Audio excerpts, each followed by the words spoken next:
Ok, donc toujours dans cette optique de protéger son Mac, on peut aussi s'adresser à des sociétés spécialisées qui évidemment font des produits payants, qui sont donc spécialisés dans les antivirus et dans les attaques ou intrusions de tout genre. C'est un choix à faire. On peut utiliser le pare-feu de macOS 10, mais il n'est pas efficace contre les virus par exemple. Donc ce seul aspect du pare-feu de macOS 10 ne règle qu'une petite partie du problème. De plus, on ne sait pas très bien comment il travaille, qu'est-ce qu'il laisse passer, qu'est-ce qu'il ne laisse pas passer. Dans un produit spécialisé, vous aurez évidemment beaucoup plus d'informations et vous pourrez faire des réglages beaucoup plus fins. Personnellement, j'utilise toujours le même depuis maintenant bien 15 ans. C'est un produit qui est solide, qui évolue, qui est toujours mis à jour régulièrement. C'est la société Intego qui fait ça.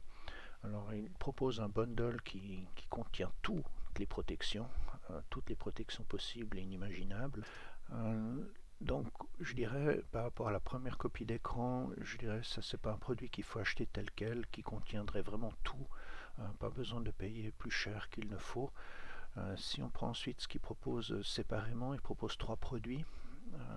L'Internet Security, le Content Barrier qui sont justement les contrôles parentaux et le nettoyage. Donc voilà, vous avez les 3 produits séparés et là vous aurez bien compris comment se diriger sur celui qui est à gauche. Donc l'Internet Security qui lui contient un antivirus, contient un réseau, donc une protection par feu firewall, ce que fait macOS 10, mais là celui-là est meilleur. Anti-phishing, donc pour éviter que vous soyez trompé par des gens qui se font passer pour d'autres personnes. La protection en temps réel, ça c'est ce que font tous ces genres d'outils évidemment. C'est une protection qui est en cours tout le temps, à chaque fois que le Mac est allumé. Et puis quelque chose aussi ici, donc une interface visuelle pour voir ce qui rentre et ce qui sort de votre Mac. C'est quelque chose de très appréciable pour comprendre en fait ce qui se passe et quels sont les effets lorsqu'on clique sur certains boutons, qu'on fait certains choix. Bien, voyons un petit peu en plus en détail le fonctionnement de ces applications une fois installées. Donc là, on est plutôt dans mon environnement de travail et Intego, c'est cette petite tour qui est là. C'est un menuet que l'on peut choisir de mettre ici. On voit qu'il propose 3 éléments. Le premier élément qui est l'élément de mise à jour. Donc on peut par exemple vérifier les mises à jour. Ok, il me dit que des mises à jour sont disponibles. On voit ici chaque élément installé par cette application et on peut mettre à jour directement. On peut planifier les mises à jour, dire voilà, j'aimerais toutes les semaines que ces mises à jour se fassent. Les installations, définition de virus, d'antivirus, ça c'est très important parce que c'est justement la liste et les informations sur les tout derniers virus. Donc si on ne met pas à jour cette liste, eh bien les nouveaux virus ne seront pas reconnus par ce logiciel. Donc ça c'est quelque chose, c'est bien de le faire automatiquement. Au niveau des préférences, on avait déjà vu qu'il y avait souvent une petite coche si on voulait l'afficher dans le menu. Donc afficher le menu, c'est justement ici, cet affichage là-haut. Donc un accès directement par cette barre de menu. Les mises à jour, ok, là rien de spécial, ce sont des réglages par défaut.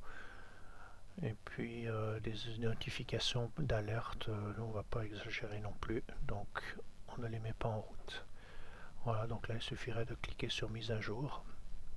Intego est donc un logiciel payant, vous voyez qu'il y a une validité pendant un certain nombre de jours, et puis eh bien, malheureusement, mais bon, c'est le prix aussi de la sécurité, il faut passer à la caisse de temps en temps, une fois par année environ, pour mettre à jour les dernières versions.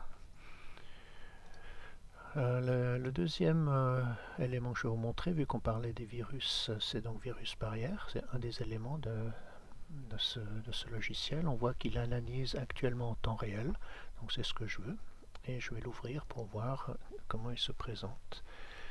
Donc c'est une présentation de base, on voit ici les différents volumes qui sont montés. Le Mac Pro de base, je vois que la dernière analyse a été faite à la date indiquée ici. On voit que le temps réel est activé. Si je veux faire des réglages ici, je peux soit désactiver, soit etc. faire un certain nombre de choses. Je peux faire des analyses planifiées.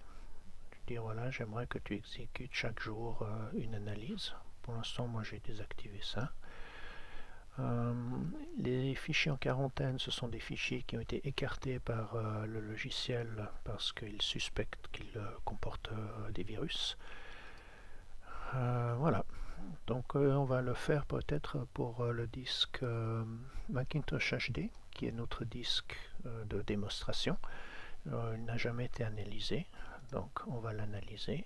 Et voilà, là il commence à faire le comptage des fichiers et qu'il analyse. Et ensuite il se manifeste évidemment si jamais il devait trouver des virus. Ça c'est le principe de fonctionnement de l'antivirus de cette société. Et ensuite chaque disque peut être manuellement observé. Et puis évidemment si vous mettez un disque externe, une clé USB ou comme ça, elle est analysée en temps réel. Vous n'avez pas besoin ici de rentrer dans cette interface. Oui, on va quitter l'analyse, très bien. Et puis le dernier élément, c'est le net barrière. Donc là, pour l'instant, elle est activée. Donc on ouvre net barrière. Je vois que dans les réglages actuels, j'ai un réglage qui s'appelle domicile. Voici les actions actuellement. Donc en ce qui concerne Internet, dans cette partie supérieure, je vois qu'il y a un filtrage et une surveillance pour ce qui rentre sur mon ordinateur. Par contre, pour ce qui sort, je n'ai pas de surveillance. Concernant la partie du réseau local, le réseau local, c'est si par exemple vous branchez un iPhone ou un iPad et puis que vous voulez faire entrer ou sortir des données, là il n'y a pas de protection particulière pour ce qui rentre sur mon Mac et ce qui en ressort. Et puis ensuite vous pouvez regarder à droite, vous avez la zone des réglages, vous pouvez dire ok, ben, j'aimerais par exemple que plus rien ne sorte de mon ordinateur. Vous bloquez et il n'y a plus rien qui sort. Okay.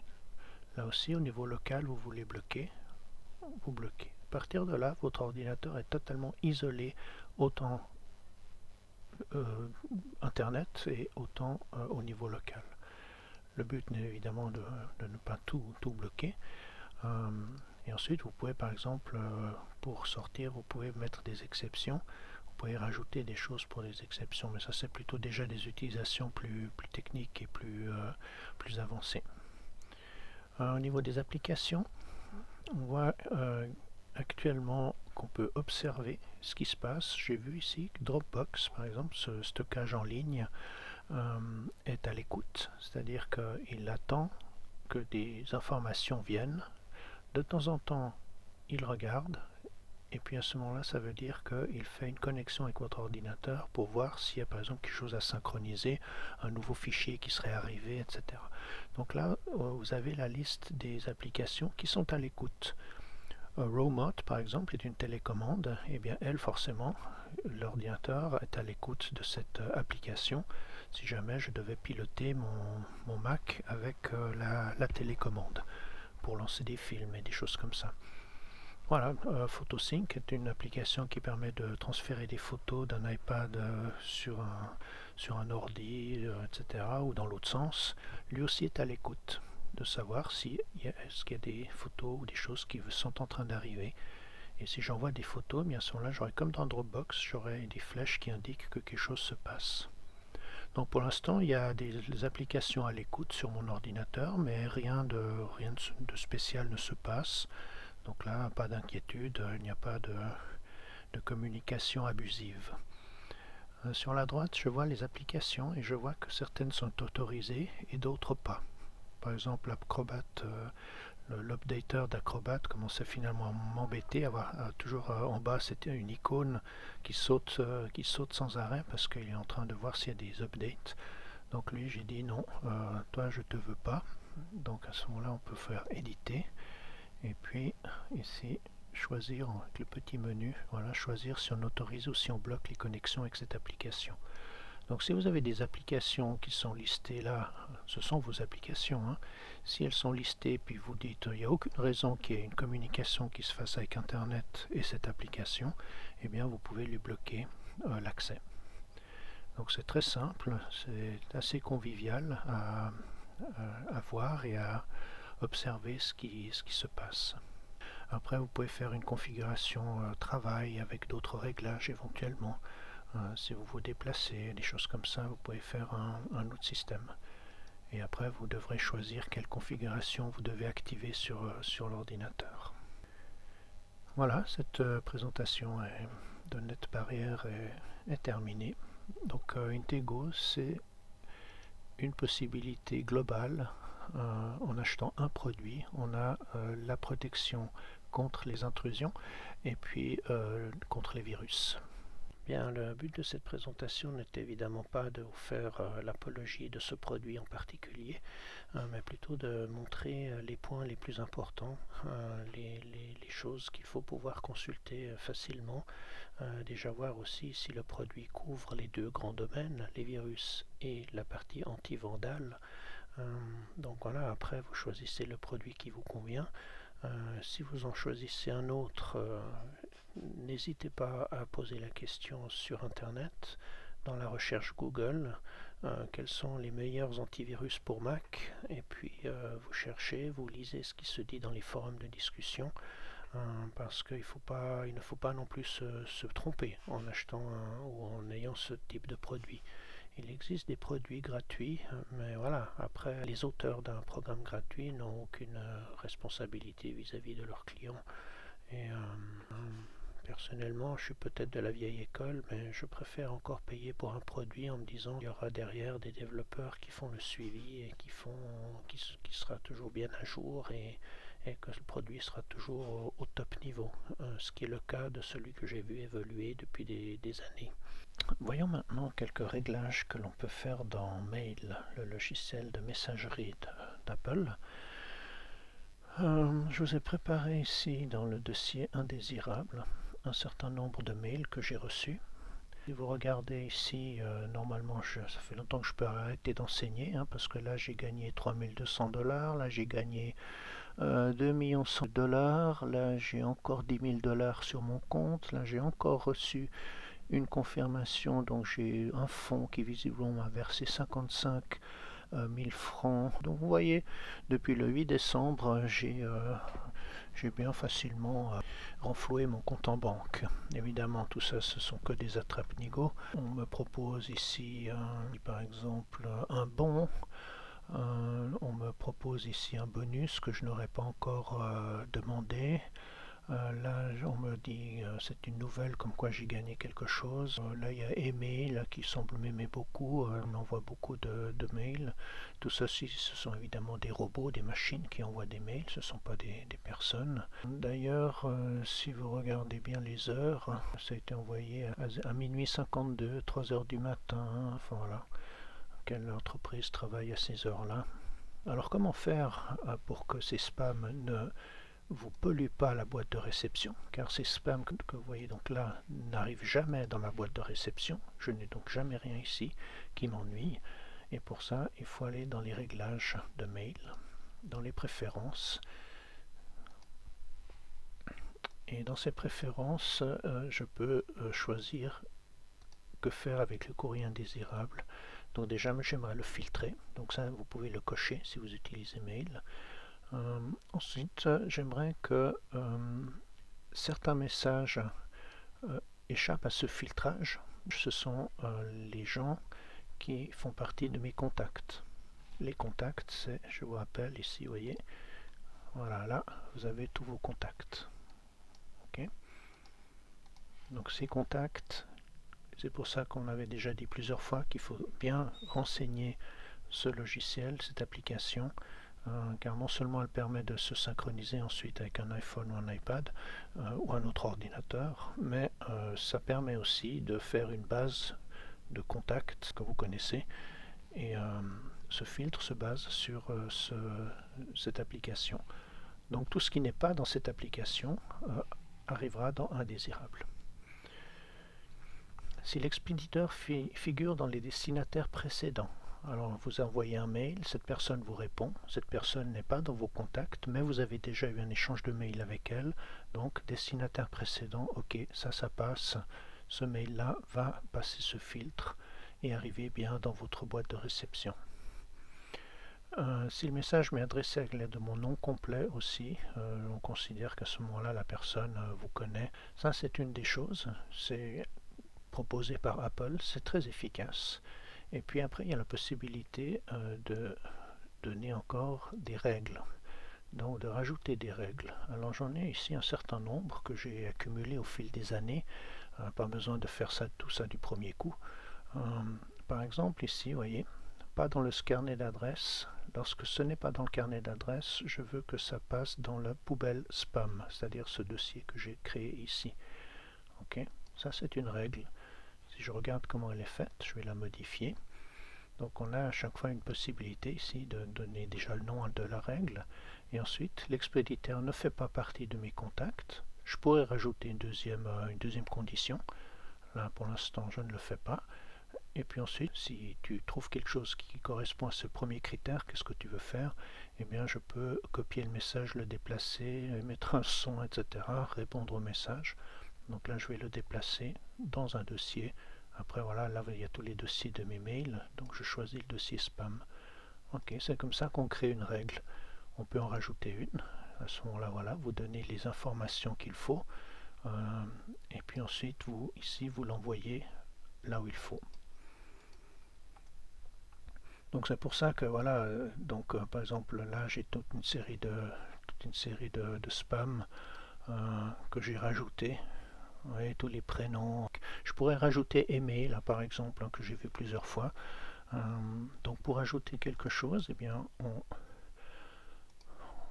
on va à l'endroit voulu, on clique sur le mail voulu, et puis dans préférences et règles, je vais aller dans ici, je fais un double clic et là je peux par exemple rajouter, et vous voyez il me met automatiquement le lien qui est lié à ce mail qui est là. Si vous regardez l'adresse, support@banking, voilà, donc déjà on voit que c'est pas une personne qui envoie, et ensuite on fait OK. Donc là c'est bien le déplacement dans la poubelle, ok, ça me convient. Ouf. Après, il me demande, voulez-vous appliquer ce que vous avez fait avec les messages qui sont déjà dans la hiérarchie ici, enfin dans la liste. Je fais appliquer et vous voyez que les messages indésirables ont tous été mis à la corbeille, les voilà. Donc visiblement là j'ai mon dossier indésirable qui s'est vidé d'un seul coup. Donc probablement c'est un seul spammer qui a envoyé tous ces messages. Alors qu'on a l'impression qu'il y a plein de monde qui nous spamme, mais là vous voyez que tous ces messages se sont vidés d'un seul coup, rien qu'avec l'adresse que j'ai mis dans le filtre. Alors bon, évidemment, ça ne se construit pas en 2 jours, hein, ça se fait peu à peu, et surtout ça se fait au moment où vous sentez que c'est toujours les mêmes qui reviennent. À ce moment-là, vous dites, ok, ben, comme Aimé, là tout à l'heure, je me suis dit, celle-là, elle exagère, et j'ai fait une règle sur elle, et du coup, comme par miracle, il y a plein d'autres messages qui ont disparu aussi. Vous voyez encore ce que le navigateur Safari nous propose pour la sécurité. Donc, selon le navigateur que vous utilisez, voilà, Firefox, peut-être vous avez l'habitude de celui-là ou de celui-là. C'est toujours bon d'en avoir 2 ou 3 pour pouvoir varier si jamais un site se bloque. Moi, j'aime bien Safari pour là aussi pour la raison suivante, c'est lorsque je clique dessus, je compte jusqu'à 2, 1, oh, même pas besoin de compter jusqu'à 2 et déjà il est chargé et disponible. Donc ça, c'est quelque chose d'assez appréciable. Les réglages se font toujours dans le menu de l'application Safari, ici, que l'on trouvera les préférences, voilà, donc les réglages de l'application. Dans l'onglet général, on voit par exemple ici que le téléchargement des fichiers se fait actuellement dans le dossier téléchargement, c'est-à-dire dans ce dossier qui est ici. Personnellement, je ne sais pas comment c'est pour vous, moi je préfère voir ce qui se télécharge. Donc j'aime bien que ce soit sur le bureau. Donc je vais lui indiquer ici le bureau. Et à partir de maintenant, lorsqu'un fichier est téléchargé, il apparaîtra ici sur le bureau. Si vous téléchargez une fiche de paye ou bien la liste des absences dans Gecko ou ce genre de choses, vous avez souvent quelque chose qui se télécharge sur le bureau. Donc j'aime bien le voir visuellement ici. Ensuite, au niveau des mots de passe, certains sites, lorsque vous identifiez sur les sites, Safari va demander: voulez-vous que je garde ce mot de passe pour vous? Si vous acceptez, il va se lister ici. Et quand vous retournez une deuxième fois ou une troisième fois sur ce site, eh bien, il vous proposera automatiquement le mot de passe. Et ça permet d'accélérer, de ne pas toujours devoir re-rentrer les mots de passe. Si je veux afficher ici, logiquement, si la sécurité est bonne, il va me demander mon mot de passe administrateur, ce qui est le cas. Et à ce moment-là, une fois que j'ai donné mon mot de passe administrateur, je peux voir le mot de passe en clair. Au niveau sécurité, je vois ici que les réglages sont bien faits. Si vous voulez bloquer des fenêtres surgissantes, on appelle ça des pop-up, ce sont des pages de pub qui viennent en fait devant la page que vous êtes en train de consulter. Logiquement, on a plutôt tendance à bloquer ces fenêtres surgissantes. Malheureusement, ça nous bloque aussi ensuite pour les sites de l'État de Genève, car eux utilisent les pop-up pour faire les téléchargements. Autoriser les modules. Les modules externes, ce sont des modules qu'on rajoute à Safari. On va tout de suite en rajouter un tout à l'heure. Ce sont des fonctions que l'on ajoute au navigateur. Donc on va attendre, et puis donc les extensions elles sont là. Ici, voilà, ça c'est le tableau des extensions. Et puis dans sécurité, vous cochez si vous autorisez le chargement de ces extensions ou pas. Au niveau de la confidentialité, là aussi le réglage est déjà bien fait, mais vous pouvez vérifier. Les cookies sont ces petits bouts de programme que les sites laissent traîner sur votre ordinateur. Et lorsque vous retournez sur le site, vous avez peut-être la surprise qu'il vous dit: bonjour Yves. Vous dites: ok, comment il me connaît? Eh bien, il vous l'a reconnu parce que vous êtes revenu, et il avait ces informations parce que vous lui les aviez données la première fois. Ça permet aussi, quand vous retournez régulièrement sur un site d'achat, vous devrez vous identifier sur ce site, et pour éviter de devoir le faire à chaque fois, vous pouvez demander à Safari de garder ce mot de passe.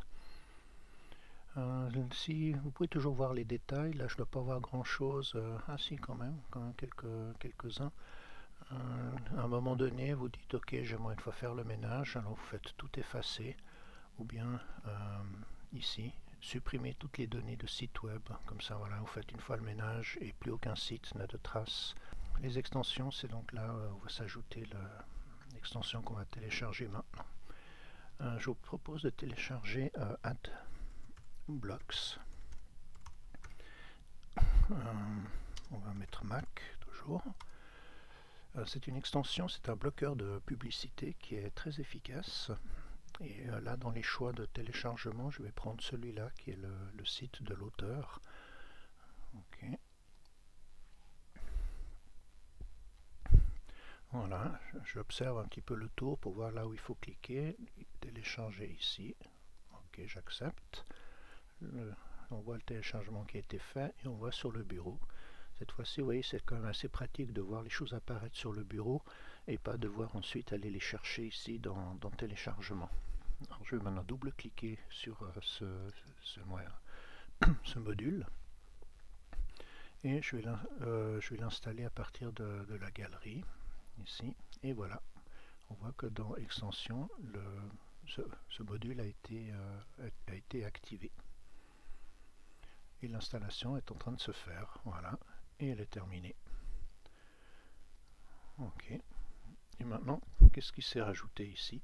C'est cette icône là, ce bouton qui est là, ça c'est AdBlocks. Et lorsque vous cliquez dessus, vous pouvez éventuellement le désactiver pour accéder à un site qui serait éventuellement qui ne s'afficherait pas comme il faut. C'est clair que les sites web ne seront pas très contents, et parfois ils vous le font savoir. Ils vous disent: ah, vous utilisez un bloqueur de publicité, vous ne verrez pas tous les contenus, etc. Donc parfois il faut désactiver AdBlock pour accéder à l'ensemble de ce que propose le site. Mais la plupart du temps on peut le laisser actif et il ne dérange pas trop.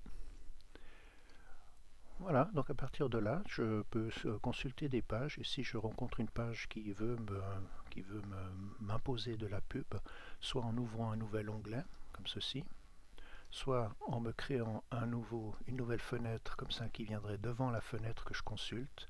Si c'est une page de publicité, eh bien AdBlock va la bloquer. Si vous voulez participer au développement de ce logiciel ou me remercier le développeur de son travail, il y a ici les possibilités de le rémunérer. Mais normalement à la base il est gratuit. Cette extension AdBlocks peut évidemment être installée pour Firefox ou pour Chrome. Il suffit de lancer ces navigateurs, de faire la même chose et de télécharger.